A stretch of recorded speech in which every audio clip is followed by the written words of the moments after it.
Ela disse ao bilionário que estava grávida. Ele riu na cara dela.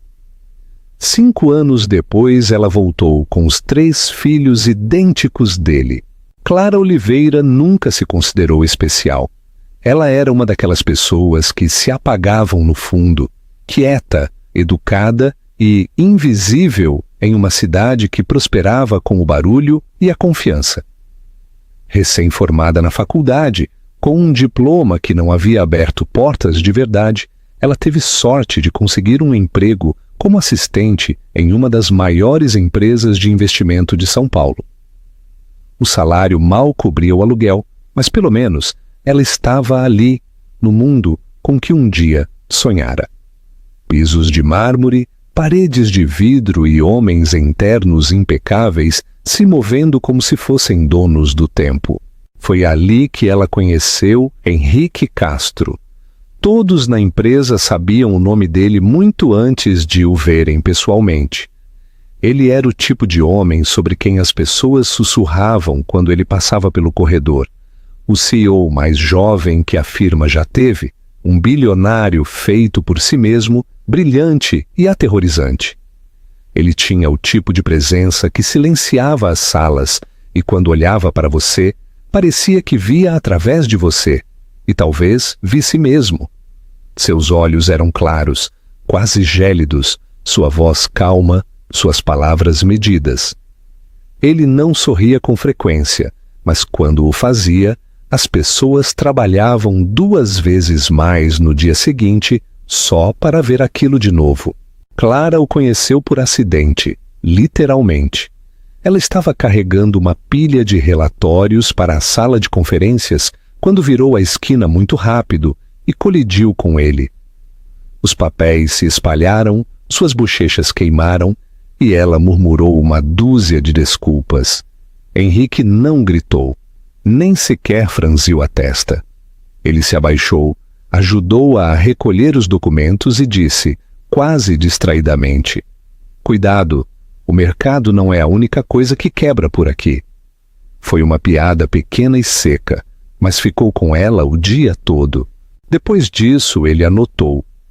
Não de uma forma de conto de fadas, mas como se começasse a se lembrar do nome dela quando outros não se lembravam.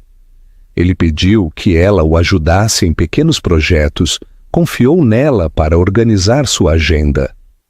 Clara não conseguia entender o porquê. Ela não era glamurosa ou espirituosa, ou poderosa como as mulheres que pairavam ao redor dele nas festas da empresa. Mas ele parecia gostar da calma dela, do jeito que ela não tentava demais impressioná-lo. Em uma noite tardia, quando o escritório estava quase vazio, eles compartilharam uma conversa tomando café que de alguma forma se transformou em jantar, depois risadas, depois algo mais profundo. O romance que se seguiu não foi grandioso nem barulhento. Foi quieto, privado e frágil, construído em momentos roubados e longas noites em que ele abandonava a armadura que usava na frente do mundo. Ele lhe falava sobre a pressão, a insônia, a fome constante de se manter no topo. Ela ouvia. "Você me faz sentir humano de novo", ele disse uma vez, meio adormecido, a cabeça apoiada no colo dela.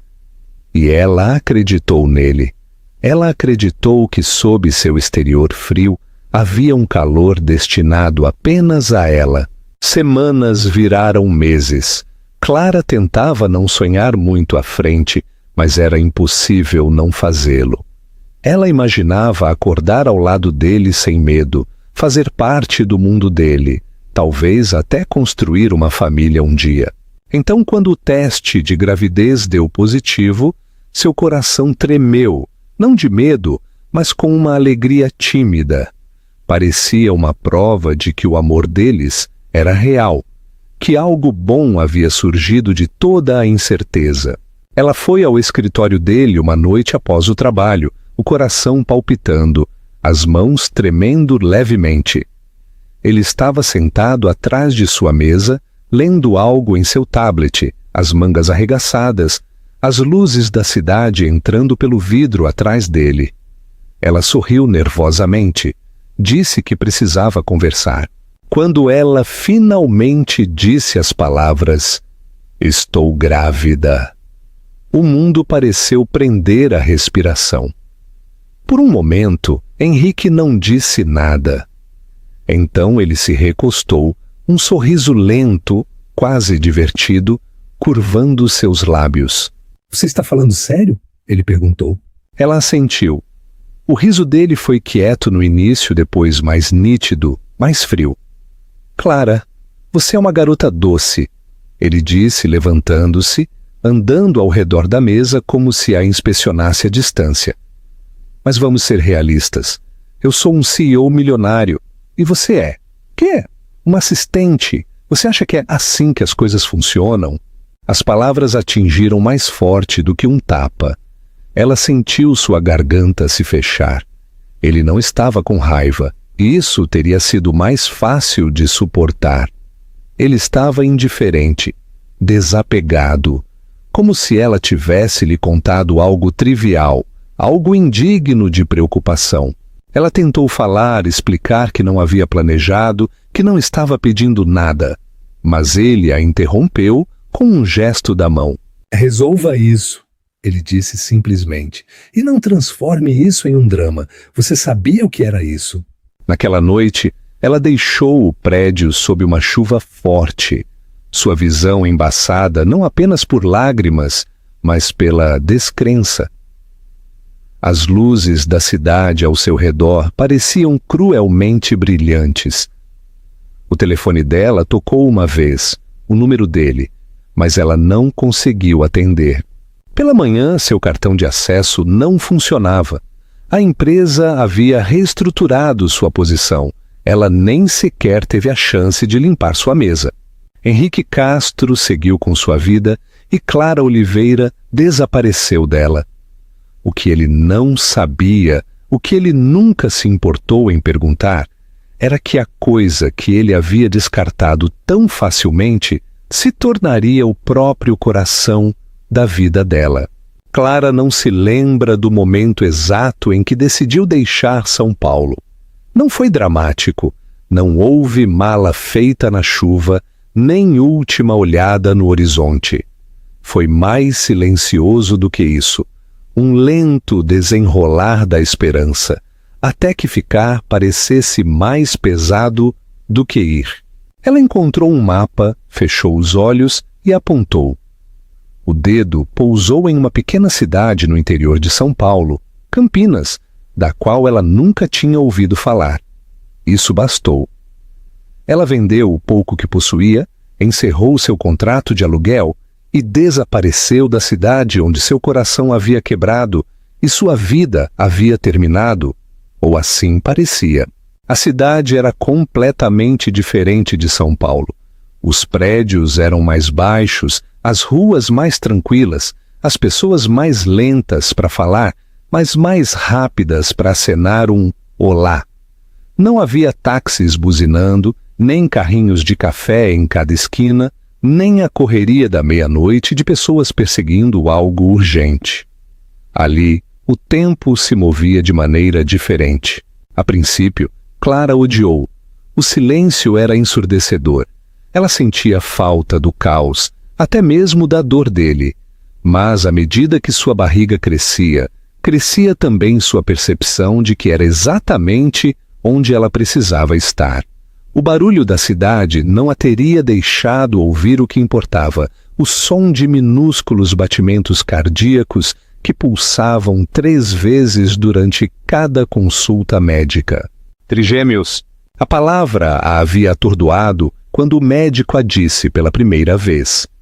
Ela havia encarado a tela, as 3 pequenas luzes bruxuleantes que provavam que havia 3 vidas dentro dela, não apenas uma. Ela riu e chorou ao mesmo tempo, as mãos tremendo na mesa de exame. Não era alegria nem medo, eram ambos emaranhados em algo para o qual ela ainda não tinha palavras. Parecia muito grande para um corpo carregar emocionalmente, fisicamente, financeiramente. Mas ela não tinha escolha. E, estranhamente, mesmo em suas horas mais sombrias, ela nunca considerou desistir deles. A gravidez foi difícil. Sem apoio familiar, seus pais haviam descartado sua situação como vergonhosa e se recusado a falar com ela. Clara esteve sozinha desde o início. Seu corpo mudou mais rápido do que ela podia acompanhar. As contas do hospital começaram a se acumular antes mesmo de ela terminar o segundo trimestre. Desejos de comida se misturavam com náuseas. O sono se tornou um estranho. Ela podia sentir cada um de seus bebês se movendo em momentos diferentes, às vezes todos de uma vez, esticando-a por dentro. Cada chute a lembrava do que estava por vir, não apenas bebês, mas uma vida reconstruída do zero. Ela trabalhava quando podia, aceitava trabalhos freelance de edição online e, quando estes secavam, ela começou a assar em sua minúscula cozinha e a vender sobremesas para o café local. Não era muito, mas a mantinha à tona. Quando os meninos chegaram mais cedo, 6 semanas antes da data prevista, foi durante uma tempestade de neve. A dor veio de repente, aguda e rápida, e o pânico que se seguiu quase a engoliu. Ela foi levada às pressas para o hospital mais próximo, um lugar com luzes bruxuleantes e enfermeiras cansadas, e deu à luz 3 meninos prematuros, mas respirando: Pedro, Lucas e Matias. Os nomes vieram a ela como ecos, como se sempre estivessem esperando. Eles eram pequenos, muito pequenos, e tiveram que ficar em incubadoras por semanas. Clara os visitava todos os dias, pressionando a palma da mão contra o vidro, sussurrando para eles em meio a lágrimas, cantando canções de ninar desafinadas, mas cheias de amor. A dívida cresceu. Contas médicas chegavam como ameaças pelo correio. Clara racionava comida, vendeu seu laptop e andava para todos os lugares para evitar passagens de ônibus. O inverno lhe mordia a pele, mas ela agasalhava seus filhos em roupas de segunda mão e cobertores de tricô doados por vizinhos gentis. A cidade não fazia perguntas, oferecia ajuda de pequenas maneiras, uma torta gratuita deixada em sua varanda, um casaco pendurado em sua porta, um bilhete de um estranho dizendo que ela era vista, que era forte. Ainda assim, a solidão era uma criatura com garras. Havia noites em que ela se sentava no chão do banheiro e soluçava, mordendo o punho para se manter quieta para que os bebês não acordassem. Ela sentia falta de ser tocada, de ser perguntada, de ser lembrada. Às vezes ela olhava para seu reflexo e não via ninguém familiar. Mas a cada manhã ela acordava para 3 novos motivos para continuar. Pedro foi o primeiro a sorrir, largo e repentino. Lucas se agarrava ao dedo dela como se nunca quisesse soltar. Matias fazia pequenos ruídos pensativos, como se já estivesse curioso sobre o mundo. À medida que eles cresciam, crescia também sua força. Ela aprendeu a alimentar 3 bebês com 2 mãos, a dormir em intervalos de 15 minutos, a balançar um enquanto trocava outro. A biblioteca local ofereceu-lhe um emprego de meio período, guardando livros e conduzindo a hora da história infantil. Ela aceitou de bom grado. O cheiro de papel velho e cantos tranquilos se tornou sua paz. Depois do trabalho, ela assava até tarde da noite biscoitos, muffins, qualquer coisa que pudesse vender. Sua cozinha se tornou seu santuário. Os meninos aprenderam o ritmo de seus passos, a suavidade de sua voz, a cadência segura de suas canções de ninar. A vida não era fácil, nunca foi fácil, mas tornou-se suportável, depois gerenciável e, eventualmente, significativa. A dor de seu passado ainda permanecia, mas não a definia mais. Clara havia encontrado um tipo estranho e terno de alegria, não na vida que ela havia imaginado, mas na que estava construindo com suas próprias mãos. Cada joelho ralado que ela beijava, cada febre que ela acalmava, cada desenho bobo pregado na geladeira se tornava prova de que o amor não precisava vir de grandes gestos ou começos perfeitos. Às vezes vinha na sobrevivência. Às vezes vinha no milagre silencioso de acordar, abraçar seus filhos e saber que você conseguiu mais um dia. Henrique Castro tinha tudo. Era o que o mundo dizia de qualquer forma. Seu nome aparecia em revistas de finanças, listas da Forbes e em telas brilhantes atrás de apresentadores de televisão que falavam sobre sua ascensão com uma mistura de admiração e inveja. Ele era o homem que transformava empresas moribundas em máquinas de bilhões de reais, imóveis, tecnologia, produtos farmacêuticos, seus dedos estavam em todo bolo lucrativo, e o que quer que ele tocasse parecia se multiplicar em valor. Ele era dono de uma cobertura com vista para o Parque Ibirapuera, várias casas de férias na Europa e um jato particular que não tinha logotipo, apenas uma anonimidade elegante. Mas não importava o quanto ele adquirisse, nunca parecia suficiente. Ele vivia de decisões rápidas e consequências mais rápidas. Toda manhã começava com uma enxurrada de e-mails e terminava com um copo de algo envelhecido e caro que ele mal provava. Mulheres vinham e iam, bonitas, equilibradas, sempre vestidas para fotos. Elas riam de suas piadas, tocavam seu braço durante eventos de caridade e desapareciam sem resistência quando ele parava de retornar às ligações. Ele não conseguia se lembrar da maioria dos nomes delas. Sua assistente mantinha uma lista, apenas no caso de ele precisar enviar um presente de aniversário ou flores. Raramente o fazia. O que ninguém via, o que ninguém sabia, era que, apesar do fluxo interminável de luxo e atenção, Henrique estava cansado. Cansado dos jogos, do barulho, da atuação. Cada vez que abria os olhos para uma nova manhã, era mais difícil afastar a sensação de que algo estava faltando, não algo material, não algo que ele pudesse comprar. Era mais profundo do que isso, quase como uma dor em seu peito que nunca passava completamente. Às vezes, tarde da noite, depois que as reuniões terminavam e o mundo se acalmava por algumas horas preciosas, ele se sentava na varanda de sua cobertura e pensava nela. Clara. O nome ainda trazia algo agudo e desconfortável à tona. Ele quase havia esquecido o rosto dela, mas no fundo, não de verdade. Ele ainda podia imaginar o olhar dela quando estava brava, o som de sua risada quando não pensava que ninguém estava ouvindo, a suavidade de sua pele sob seus dedos. Ela tinha sido diferente das outras, quieta, mas não entediante, gentil, sem ser ingênua. Ela não queria nada dele além de sua honestidade, e quando ele não conseguiu dar isso a ela, ela foi embora. Não, essa não era a verdade. Ela não apenas foi embora. Ele a havia empurrado, com força. Ele se lembrava da conversa, embora tentasse não se lembrar. O modo como ela ficou parada ali, tremendo, sua voz pequena, mas firme, dizendo-lhe que estava grávida. E como ele havia rido. Deus, ele odiava aquela memória.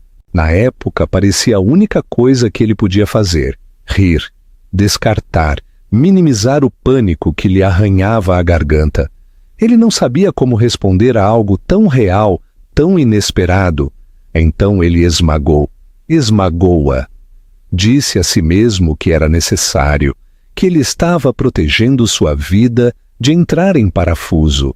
Mas, no fundo, alguma parte dele sabia que estava cometendo um erro, um que ele não podia, desfazer.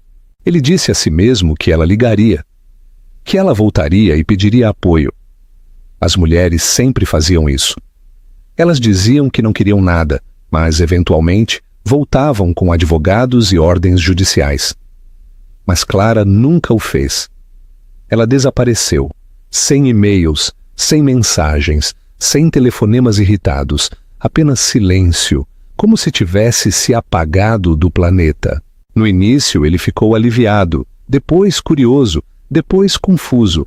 Agora, anos depois, ele estava assombrado por isso. Ele nunca falava sobre ela. Nem para seu conselho, nem para seus amigos, se é que tinha muitos. Sua vida era construída em transações, não em conexões. Mas quando ele fechava os olhos, a voz dela ainda ecoava em lugares que ele pensava ter silenciado há muito tempo. E o pior era que ele não sabia para onde ela tinha ido ou o que havia acontecido com ela. Ele procurou uma vez, discretamente, contratando um investigador particular por um mês, mas eles não encontraram nada de útil. Ela havia sido meticulosa, mudou de endereço, desconectou números. Ela realmente queria desaparecer. E conseguiu. Henrique tentou se enterrar no trabalho de novo e de novo. Negócios maiores, empreendimentos mais arriscados. Ele compareceu a todos os eventos para os quais foi convidado, jogou dinheiro em instituições de caridade, comprou arte de que nem gostava. Ele preencheu seus dias com barulho. Mas o silêncio sempre voltava. E quando ele passava por parquinhos ou ouvia a palavra pai em conversas, algo profundo em seu estômago se contorcia. Ele não sabia por que continuava pensando na criança. Talvez porque houvesse uma possibilidade, por menor que fosse, de que algo dele tivesse ficado para trás. Ele não queria uma família naquela época, mas agora o pensamento de que ele poderia ter uma, sem sequer saber disso, o atormentava. Ele não acreditava em destino, mas ele acreditava em consequências. E esta, ele temia, estava finalmente o alcançando.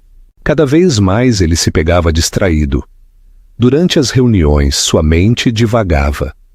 No meio de encontros, ele de repente se lembrava do olhar no rosto de Clara naquela noite em seu escritório. Um arrependimento frio se agarrava a ele como uma segunda pele. E quando ele olhava no espelho, às vezes não reconhecia o homem que o encarava. Os ternos eram os mesmos. O rosto não havia envelhecido muito, mas o vazio havia se tornado mais alto. Não havia mais nada para perseguir. Ele tinha tudo. E, no entanto, tudo o que ele conseguia pensar era no que ele poderia ter perdido. 5 anos haviam se passado, mas Clara ainda se lembrava de como era entrar em uma sala e não ser vista. Não porque ela fosse tímida ou esquecível, mas porque ela havia aprendido a se dobrar nas bordas do mundo, a evitar a atenção. Mas naquela noite era diferente. Naquela noite, ela usava um longo vestido azul que havia emprestado de uma amiga, uma peça suave e esvoaçante que a fazia se sentir brevemente como alguém que pertencia a um lugar grandioso. Seu cabelo estava preso frouxamente, seus brincos eram de segunda mão e seus saltos tinham 2 anos, mas nada disso importava. Ela estava ali pelos meninos.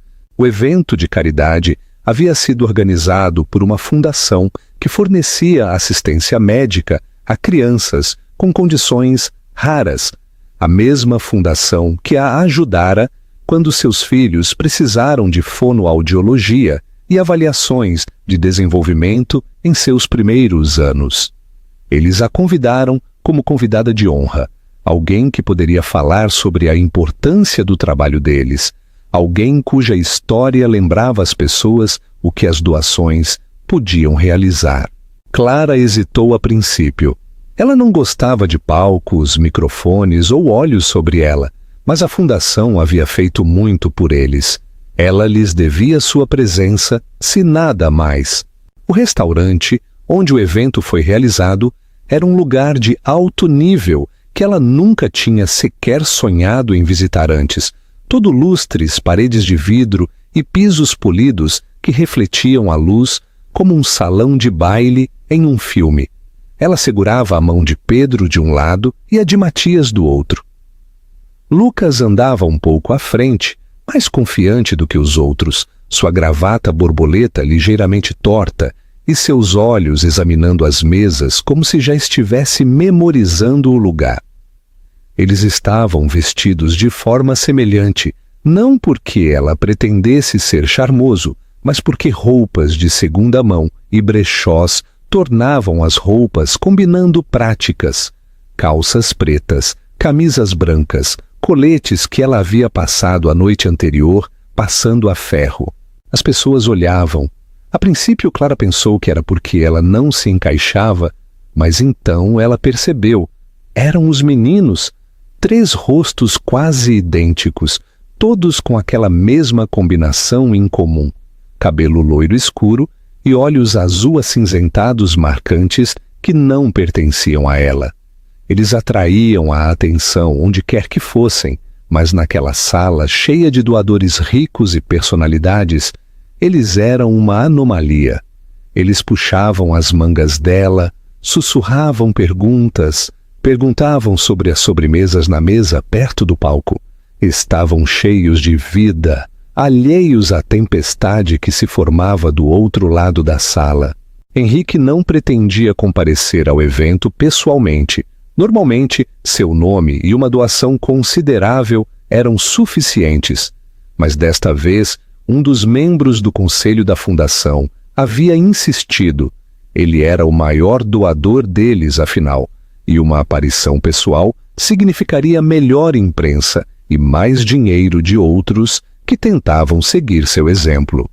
Então ele apareceu tarde, vestido com um terno escuro e um sorriso ensaiado, pronto para suportar mais uma noite de conversas educadas e small talk forçado. Ele já estava planejando sua saída quando algo, ou melhor, alguém, chamou sua atenção no canto do olho. Ele se virou. A princípio, ele não tinha certeza do que estava vendo. A mulher estava rindo gentilmente, ajoelhada ao lado de uma criança. Não, 3 crianças, ajustando uma de suas gravatas borboleta, enquanto os outros puxavam suas mangas. Ela se levantou lentamente, elegante de uma forma que não tinha nada a ver com riqueza. Seu rosto se virou para a luz e, por um momento, tudo ao redor dele desapareceu no nada. Era ela, Clara? Sua mente vacilou.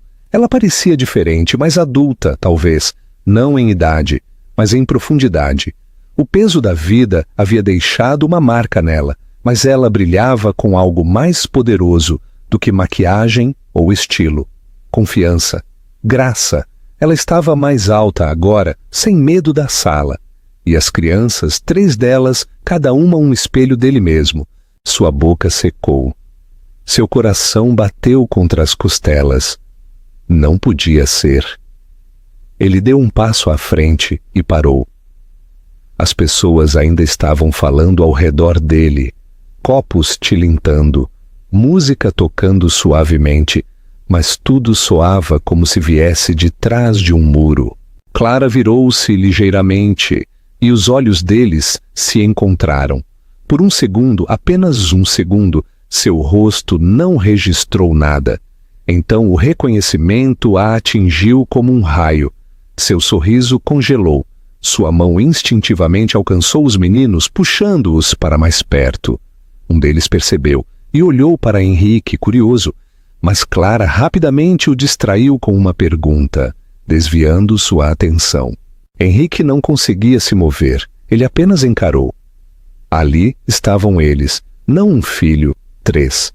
3 reflexos perfeitos, seu cabelo, seus olhos, seu maxilar. Ele sentiu como se o chão sob ele tivesse mudado.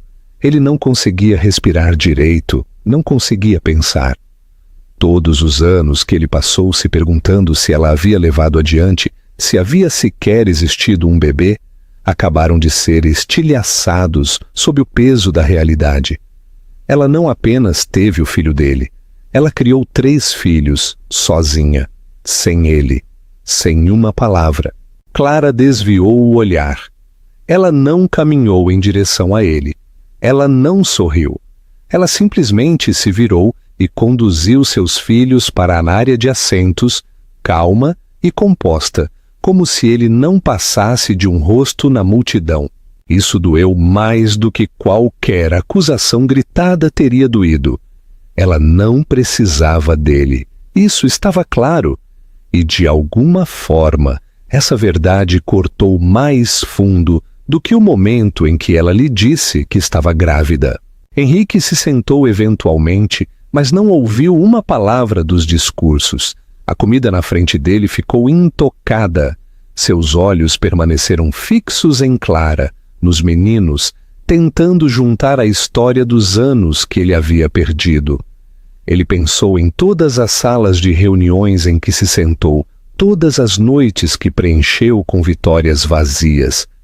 Enquanto ele estava correndo atrás de mais, ela estava construindo algo real. Ele não sabia como processar. Ele só sabia de uma coisa com certeza. Ele nunca mais seria o mesmo. Henrique não dormiu naquela noite. Após o evento de caridade, ele voltou para sua cobertura. Mas o silêncio do espaço parecia diferente agora. Não pacífico, não espaçoso, apenas vazio.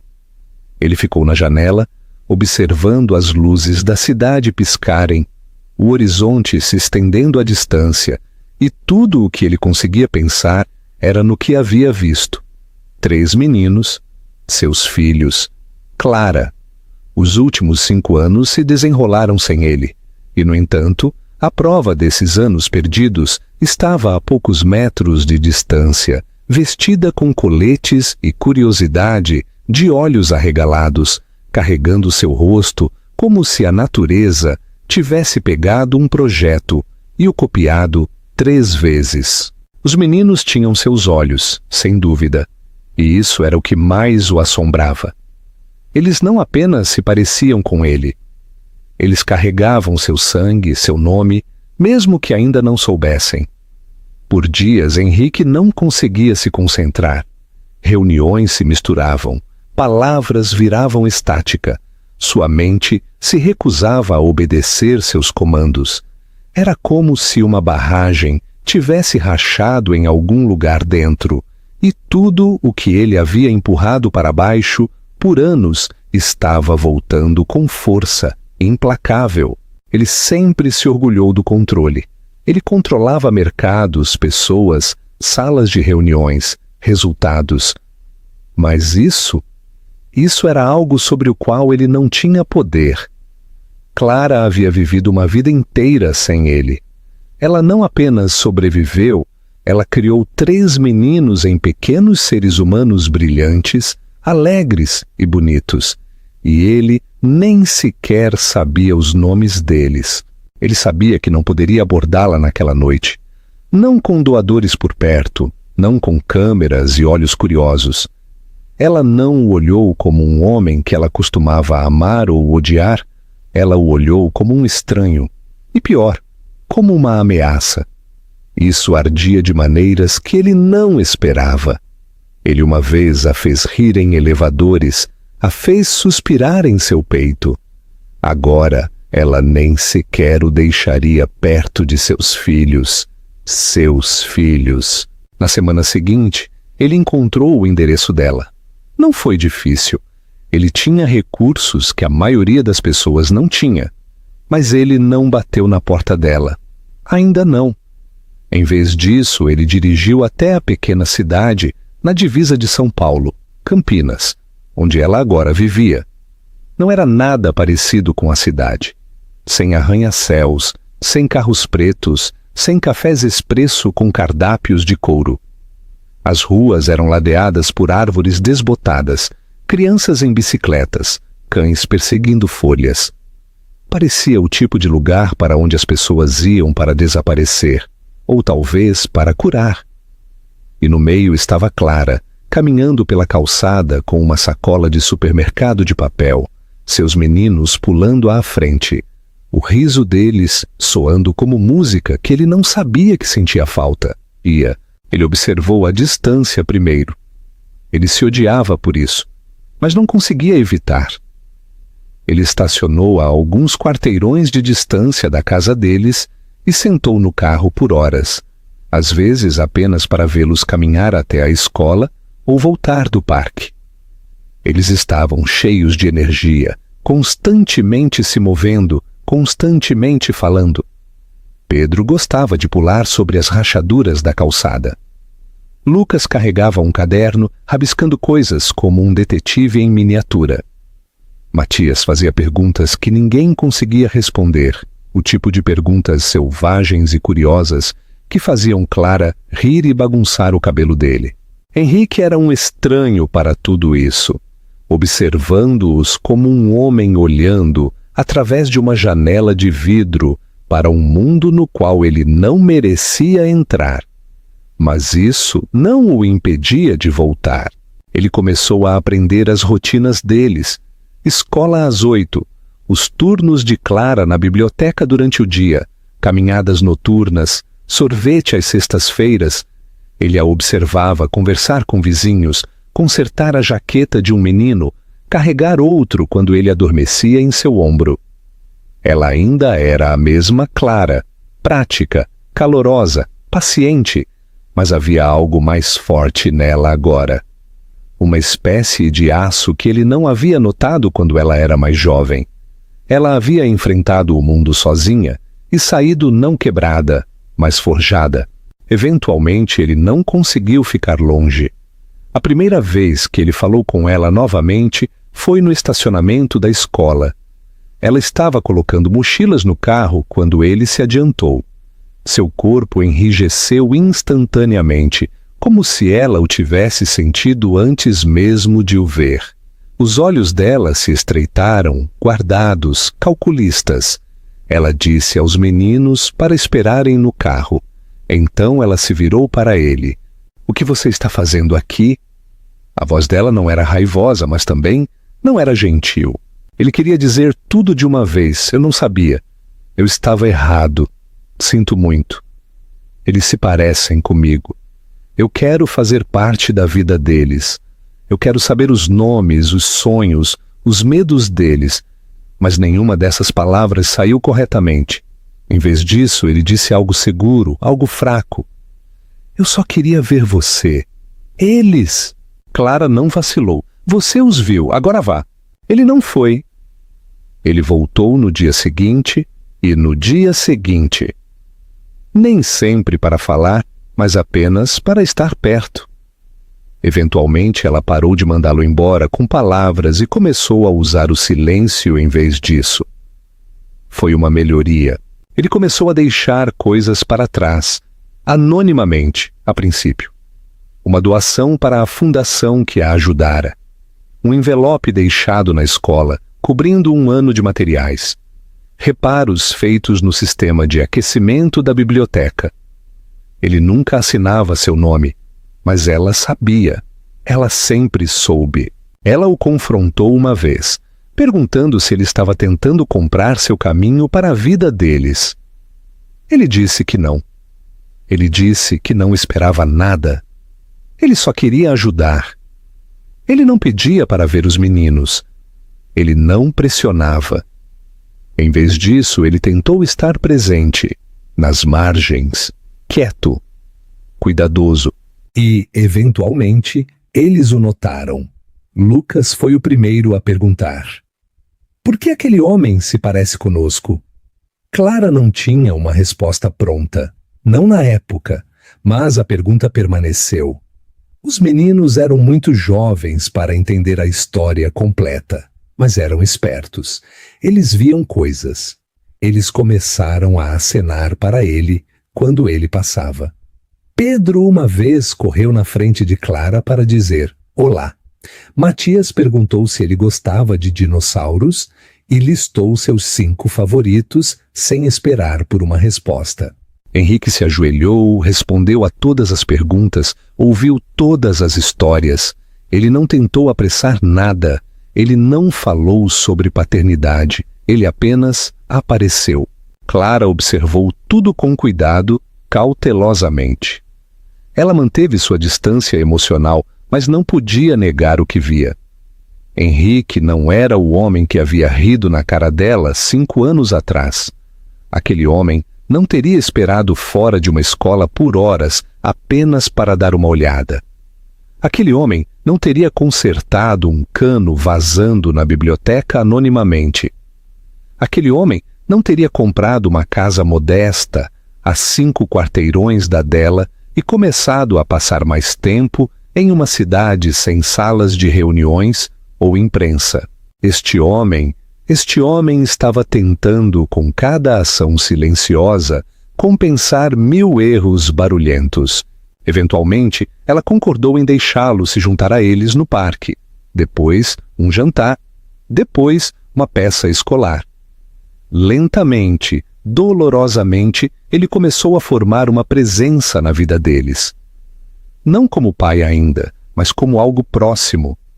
Ele não dava isso como garantido. Ele não levava isso levianamente. Pela primeira vez em sua vida, Henrique Castro estava construindo algo que não podia ser calculado ou negociado.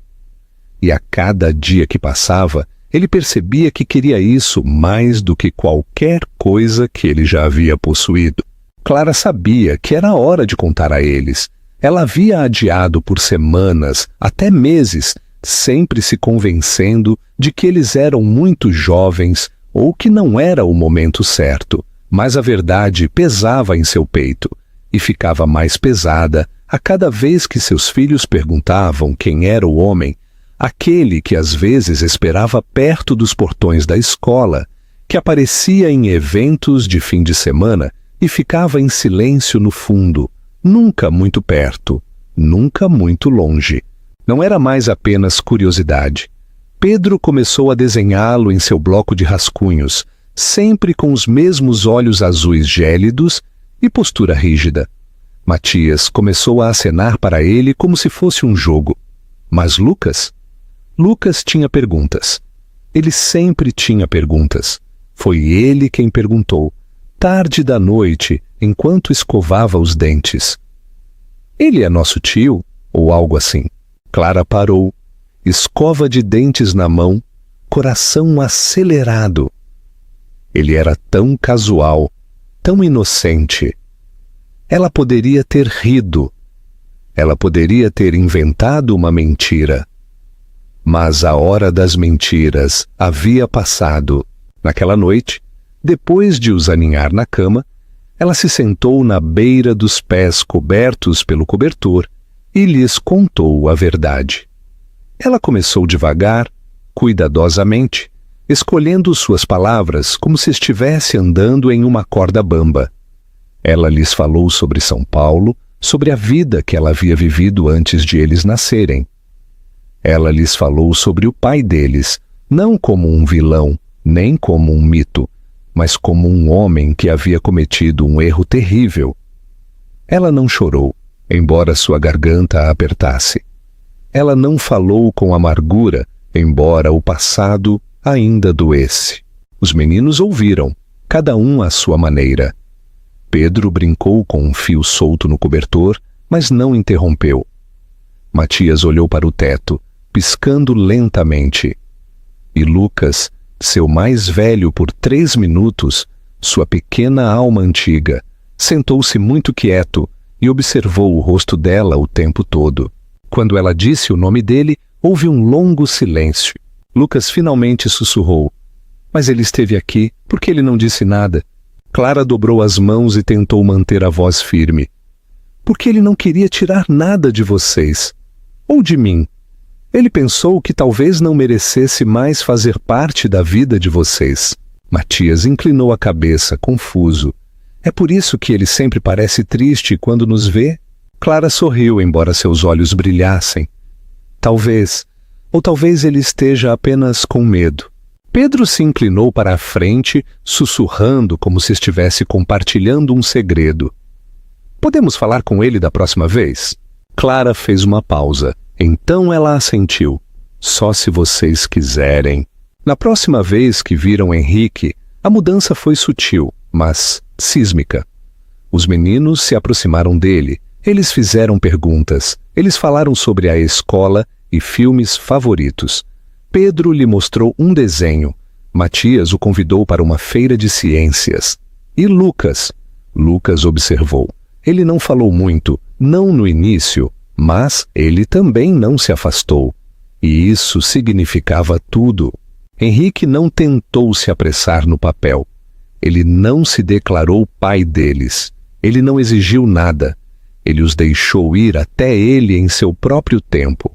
Ele ouviu mais do que falava.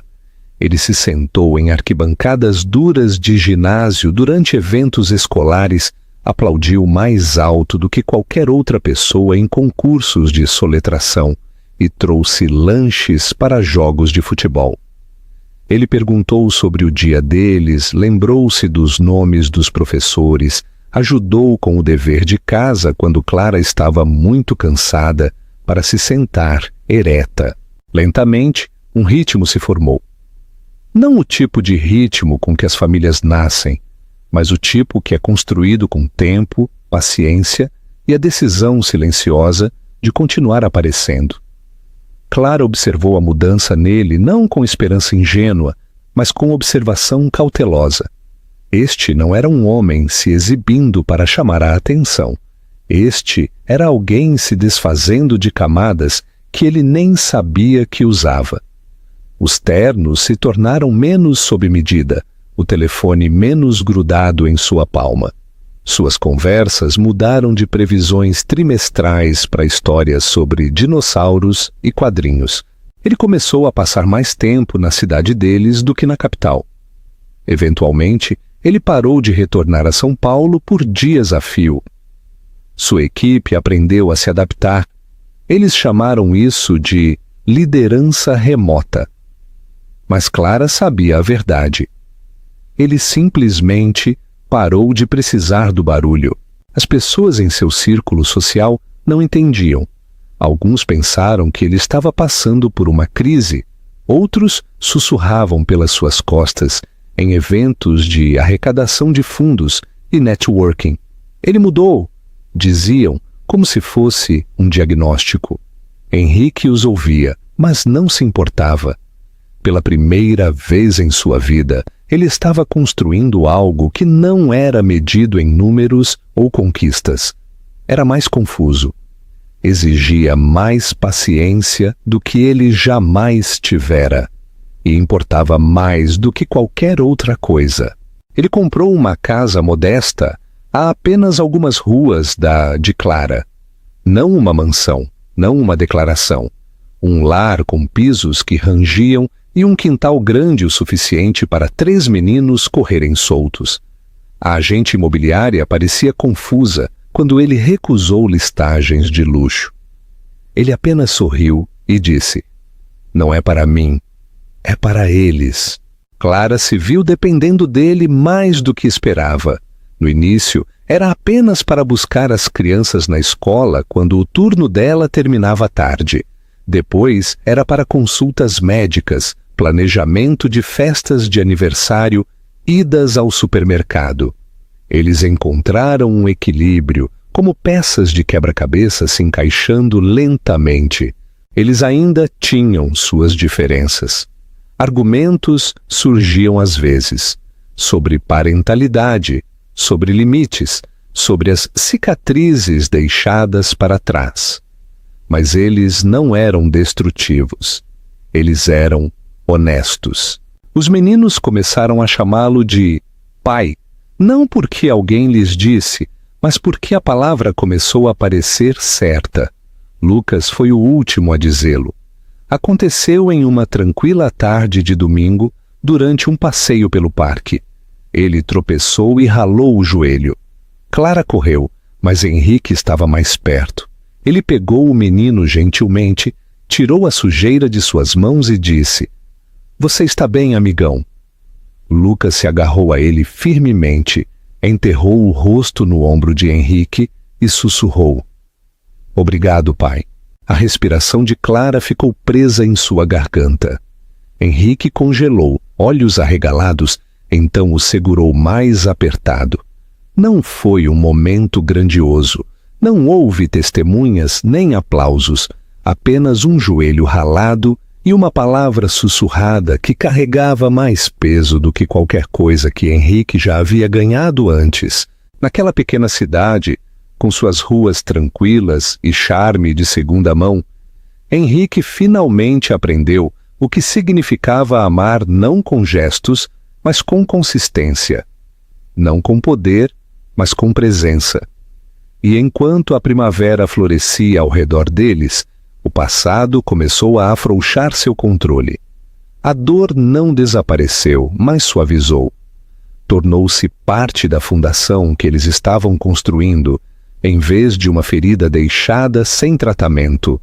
E pela primeira vez em sua vida, Henrique Castro não apenas tinha uma razão para ficar, ele tinha um lar. Começou como um resfriado. Nada grave, Clara pensou. Apenas uma tosse que persistia por mais tempo do que o normal, um pouco de fadiga, uma dor de cabeça que ia e voltava. Ela ignorou. Como mãe de 3 meninos, ela havia aprendido a superar o desconforto. Ela não podia se dar ao luxo de desacelerar. Não quando havia almoços para embalar, meias para encontrar, horas de história para apresentar na biblioteca, contas para gerenciar, jantares para cozinhar. Seus dias eram construídos em movimento, e ela se acostumou a ignorar os sinais que seu próprio corpo lhe enviava, um hábito formado por necessidade. Mas desta vez, seu corpo não a deixou ignorar por muito tempo.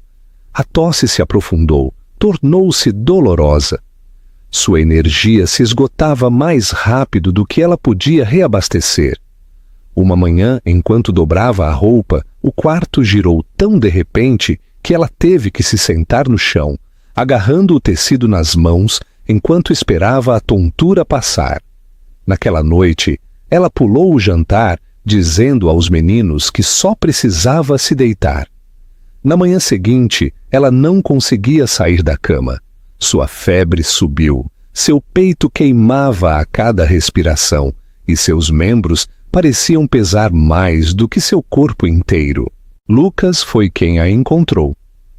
Ele tinha ido perguntar sobre seu projeto de ciências, mas parou no meio da porta. Clara estava encolhida de lado, o rosto vermelho, a respiração superficial. Sua pequena voz a chamou, mas ela não respondeu. Ele correu para chamar os irmãos e então, juntos, trêmulos e assustados, ligaram para a única pessoa em quem podiam pensar. O homem que lhes havia prometido que estaria sempre lá. Henrique não hesitou. Ele atendeu o telefone no primeiro toque. A voz de Clara não estava do outro lado. Era Pedro, assustado e inseguro, perguntando se ele poderia vir rápido, porque a mamãe não está acordando direito. O motor do carro de Henrique estava rugindo em 1 minuto. Ele furou mais sinais vermelhos naquela manhã do que em toda a sua vida. Quando ele chegou, os meninos estavam sentados na sala de estar, abraçados firmemente. Henrique não fez perguntas. Ele correu para o quarto de Clara e a encontrou mal consciente, murmurando incoerentemente, sua pele queimando de febre. O pânico subiu por sua garganta, mas ele o empurrou para baixo. Este não era o momento de desmoronar. Ele chamou uma ambulância, arrumou uma mala para ela sem saber o que incluir e a carregou gentilmente, escada abaixo, como se ela fosse feita de vidro. Os meninos o observavam, os olhos arregalados, a confiança agarrada a ele como uma tábua de salvação.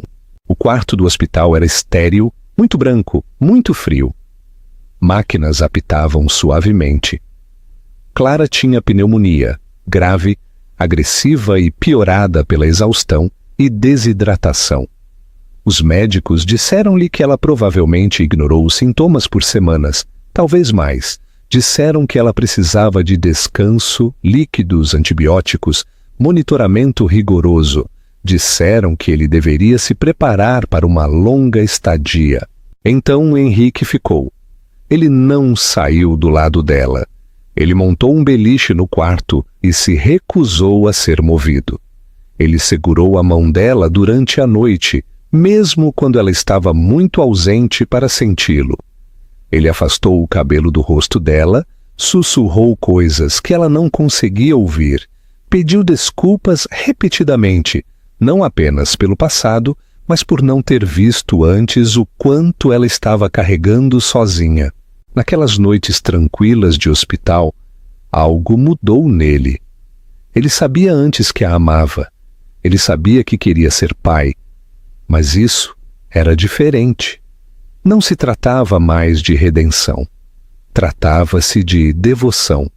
Devoção real, do tipo que não pedia nada em troca. Durante o dia, ele cuidou dos meninos. Ele fazia café da manhã com torradas queimadas e panquecas desiguais. Ele ajudava com o dever de casa, amarrava sapatos, encontrava mochilas perdidas, sentava-se com eles à noite até que adormecessem. Ele lia o livro de dinossauros favorito de Matias até conseguir recitá-lo sem olhar. Ele ouvia Lucas falar sobre o sistema solar, mesmo quando o menino repetia fatos 3 vezes seguidas. Ele deixou Pedro chorar em seu peito quando ele sentiu muita falta de Clara para fingir que estava bem. Ele não tinha todas as respostas. Ele não era perfeito. Ele ainda estava aprendendo. Mas ele estava presente. Ele estava tentando. E os meninos começaram a depender dele, não porque lhes foi dito, mas porque eles queriam. Quando Clara finalmente acordou, seu corpo fraco e trêmulo, a primeira coisa que viu foi Henrique dormindo na cadeira ao lado de sua cama, a cabeça inclinada em um ângulo desconfortável, olheiras sob os olhos, sua mão ainda segurada na dele, mesmo dormindo. Ela não conseguia falar a princípio, ela não tinha forças, mas ela chorou. Lágrimas silenciosas e gratas que caíram no travesseiro e desapareceram no tecido. Quando Henrique se mexeu e viu os olhos dela abertos, ele também não falou. Ele apenas exalou como se estivesse prendendo a respiração por dias. Ele se inclinou, pressionou a testa na dela gentilmente e deixou o silêncio dizer o que as palavras não podiam. A recuperação foi lenta. Houve semanas de consultas de acompanhamento, medicamentos, instruções rigorosas.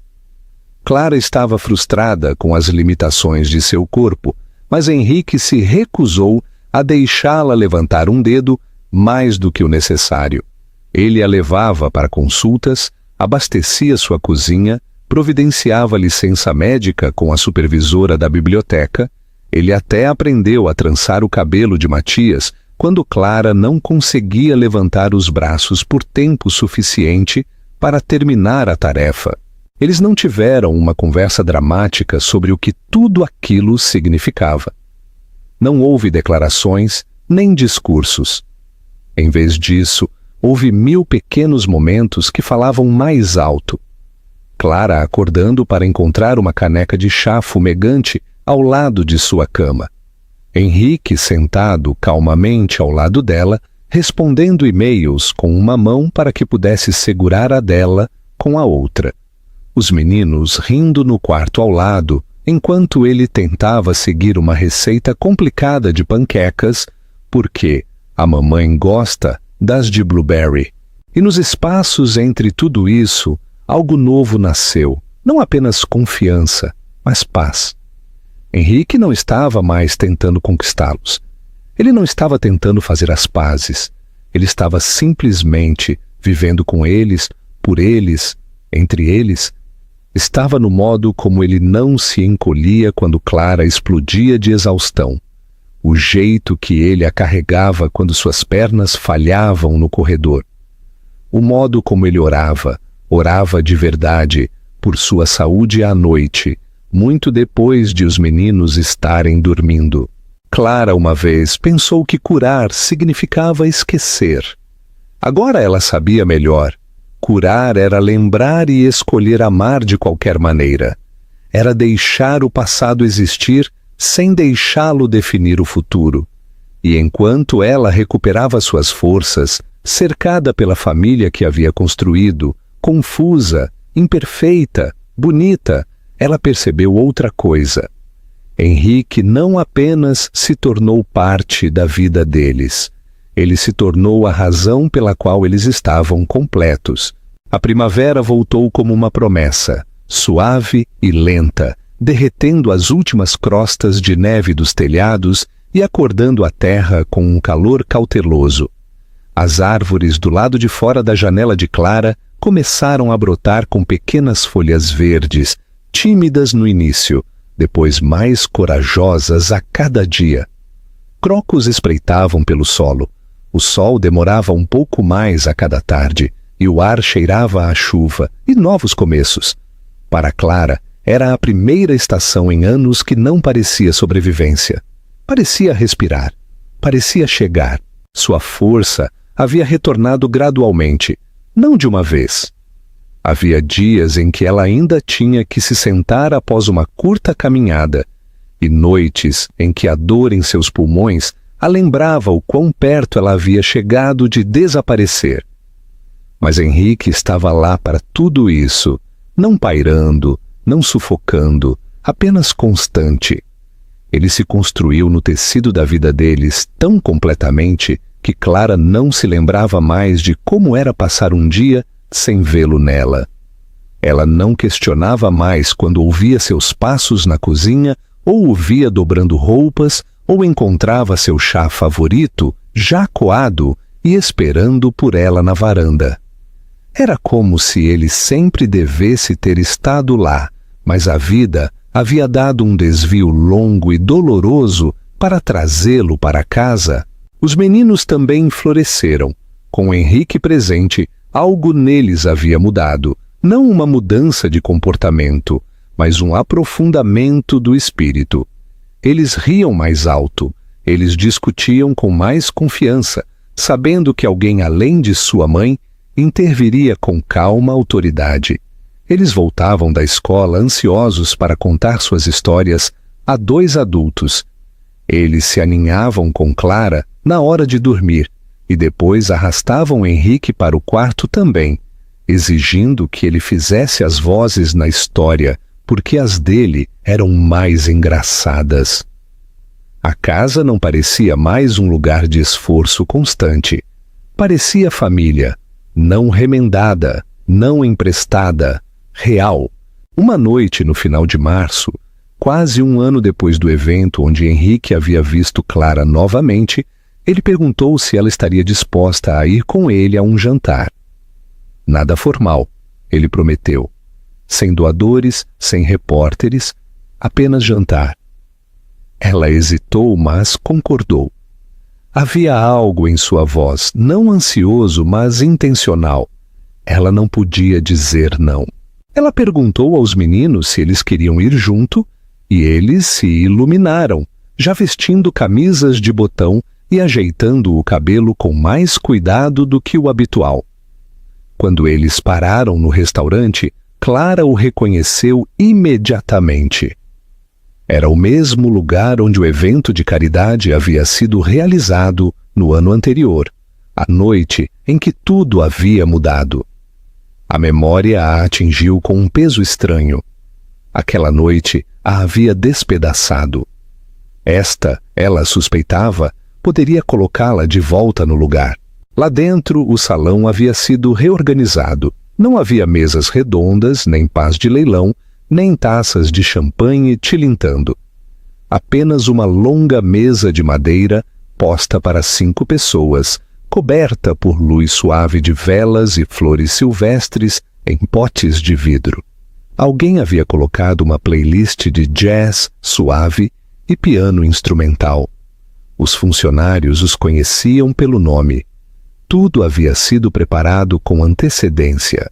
O jantar passou com risadas e pequenos derramamentos, com Matias derrubando seu suco e Pedro roubando pães extras e Lucas corrigindo o garçom sobre o nome científico da erva em sua sopa.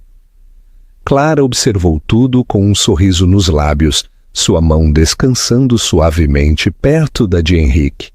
Eles não precisavam se tocar, eles estavam conectados de uma forma que ia mais fundo do que os dedos podiam alcançar. Após a sobremesa, os meninos foram convidados para a cozinha dos fundos para visitar a padaria, algo pré-arranjado com uma piscadela de Henrique. No momento em que os três desapareceram na esquina, Henrique se levantou lentamente e enfiou a mão no bolso do paletó. A respiração de Clara ficou presa antes mesmo de ele se mover. Ele não se ajoelhou como os homens faziam nos filmes. Ele não puxou uma caixa de veludo com um diamante que cegava o olho. Em vez disso, ele se ajoelhou na frente dela, segurando um simples anel de prata entre os dedos, e olhou para ela com uma vulnerabilidade que ela nunca tinha visto no homem que antes governava salas de reuniões e incutia medo com um olhar. Ele não pediu perdão. Isso já havia sido dado de 1000 maneiras silenciosas. Ele não implorou por amor. Ele sabia que o tinha, embora nenhum dos dois tivesse falado as palavras em voz alta. Em vez disso, ele pediu uma chance de não reescrever o passado, mas de construir o futuro, junto com os 3 meninos que já o chamavam de pai sem hesitação. Sua voz não tremeu, mas havia algo cru nela. Eu não estou pedindo para você esquecer nada. Estou pedindo para você me escolher, agora, sabendo tudo o que você sabe. Eu quero ser seu parceiro, não seu resgate, não seu pedido de desculpas, apenas seu. Clara olhou para ele, olhou de verdade para ele. Não como o homem que uma vez partiu seu coração. Não como o estranho que ficou na beira de um pátio escolar meses atrás, mas como o homem que segurou sua mão durante a doença, que memorizou sua rotina de dormir, que apareceu quando mais importava. Ela não chorou, ela não hesitou, ela simplesmente assentiu, depois sussurrou uma palavra. Sim. Não houve aplausos, nenhum beijo dramático, apenas uma exalação silenciosa de ambos, como se algo pesado tivesse finalmente sido posto no chão, depois de ser carregado por muito tempo. Os meninos voltaram correndo para o quarto momentos depois, já no meio de uma discussão sobre quem tinha visto o biscoito maior na cozinha. Lucas notou o anel primeiro. Ele sorriu. Espera, vocês vão se casar? Clara riu, estendendo a mão para a de Henrique. Não, ela disse olhando para todos os 4. Estamos nos tornando uma família, oficialmente. Naquela noite, enquanto voltavam para casa sob o brilho pálido dos postes de luz, Clara olhou pela janela e pensou no quão longe todos eles haviam chegado. Os pedaços quebrados de seu passado ainda faziam parte dela, mas não a cortavam mais. Eles formavam um mosaico imperfeito e bonito, unido pelo perdão, pelo esforço e pelo amor que escolheu ficar. Eles não recomeçaram. Não houve uma página em branco, mas eles começaram de novo, de onde realmente importava, não no início, mas no ponto de virada. Onde o amor não grita, ele aparece. Onde a dor não encerra a história, ela reescreve o próximo capítulo. Onde família não é algo que você herda, é algo que você constrói, um dia corajoso de cada vez.